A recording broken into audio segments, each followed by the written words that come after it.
No makeup classes. Awesome. Hey everybody, it's Saturday, June 22nd. It's a gray day outside. I'm not feeling 100%, so I didn't feel like wearing makeup, and I hope that you are not offended. That is the look that I have on weekends. Or when I'm not particularly going outside of the house, except for grocery shopping, which I'm not enjoying these days. I don't know if it's because I'm counting calories and somehow the trip to the grocery store is not as appealing as it used to be, but anyways, I am determined to stay on it. I have my daughter who is coaching me as well because she is also counting her calories. We downloaded this app called MyFitnessPal. I don't know if anybody is using that. I find it takes a little bit of getting used to, but I think I'm managing right now. So, and plus Steph did a few of my meal plannings, which helped greatly. So thank you, Stoofy. Yeah, like I said, I'm not feeling 100% today. I'm like, you know, some days are like that, right? But I have a couple of things to share with you. I do have a tip to share with you concerning my stamp cataloging project. And I made a bit of a dent in the basket that I showed you a couple of days ago. So I'm going to show you that. And I will also show you a start to finish art journaling page that I did on Thursday. So I'm going to share that with you, but right now we're going to head on over next door and I'm going to talk to you about my stamp catalog and show you the process. Not the process, the progress. It's not a good day. I don't know if you remember, but this basket was full. It was full of rubber stamps, unmounted rubber stamps, and I still haven't touched my clear stamp sets. But here are, oops, sorry for my foot here. These are the DVD cases that I've met. Excuse me. These are the DVD cases that I have completed. Some are tagged with the numbers, some are not because I ran out of my side labels there, so I need to make more. I need to print more from my printer. And then these are some Stampin' Up! Stamp sets. They already come in DVD cases, so these are just quick. But here's something that I wanted to share with you. Here's a stamp set that I bought from Stampin' Up! A while back, which I haven't used yet, of course. And I also bought the matching thin metal dies for that stamp set. But I didn't want to put these dies with the rest of my dies. I figured they would be best kept with the stamps. So here's what I did. I'm going to open up the case. And stuff to do one-handed, but here it is. Okay, so what I ended up doing is, of course, after I've cataloged them, I put them back in the case. So these are the stamps, and these are the dies that match with these stamps. Now, you see here I have a whole bunch of magnetic strips, and these come from my thin metal die storage system for all my other metal dies. I use the large sheets that come like this. I get them at the dollar store, but the sheets are too big to fit because I use these binders as well. Here, let me see, I'll show you. Okay, so I use these plastic page protectors as well for my thin metal dies storage system. But these these magnet sheets are too big to fit in there, so I have to cut a strip on the side here and a strip at the bottom. So I'm left with these pieces, and I didn't want to throw them away because I figured one day I might use them. Well, now is the day. And so that's what I did. Instead of using like a full sheet, which I still would have had to cut, I actually used those little pieces to glue onto the back cover of this, and I can store my metal dies with my stamp. So I thought that was a good system. It's a good way to use up your leftovers, and who cares if it strips? I really don't care as long as they hold my my dies. So now I have, you know, everything that I need for this stamp set in one DVD case. So stamps and matching dies. So that was my little tip for today. So just because you guys have requested it, I'm going to show you how I did those 2 pages. Obviously, I need to speed this up because it's a long process. There's a lot of drying time and all that, and I just finished filming this for the store, and there is no audio. So listen to the music and enjoy.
really happy with how it turned out. I've been meaning to do a night scene for a long time, and I am a city girl. This is truly me, not her.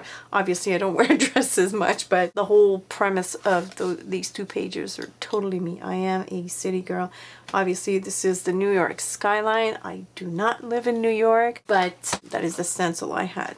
I don't have a stencil of Montreal. The tricky part was to try and mimic reflection of the city or the skyline onto the water, and because it's nighttime, it's a little bit difficult. So I figured with all the lights that are in the city, chances are that the reflection would be gold. And I don't know if this was caught really well on the video, but I used Diane Reevely's ruler or stamping block or whatever, journaling block I think she calls it, as a barrier, and I did not spray directly on the page. I kind of angled the journaling block and I sprayed at the bottom of the block, and the spray sort of became more subtle. It wasn't as patchy.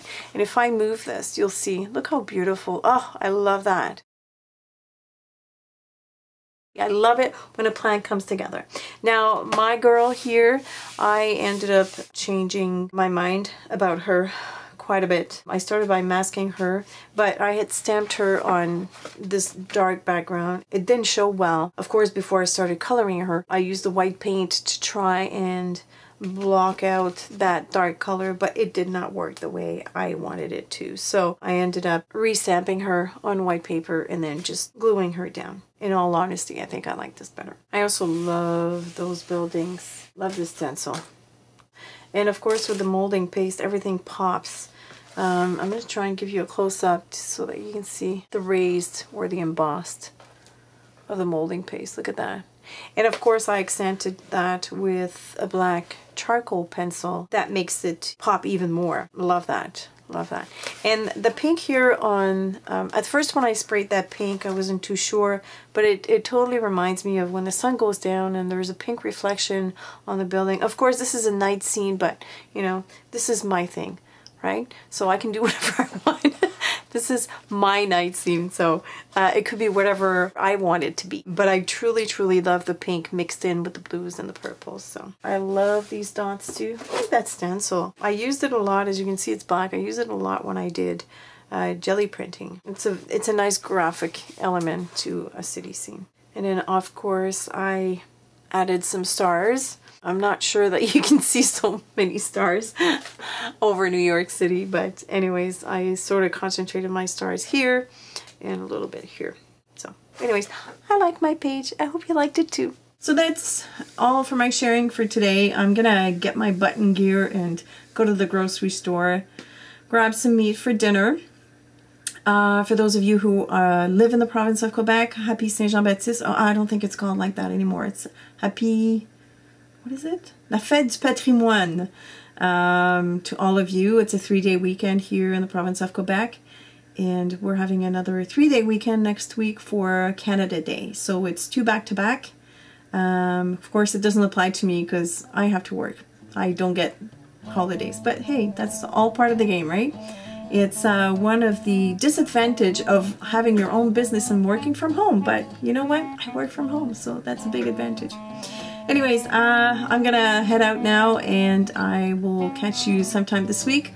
As usual, thanks for watching. If you have any questions or comments, leave them below and I will see you later.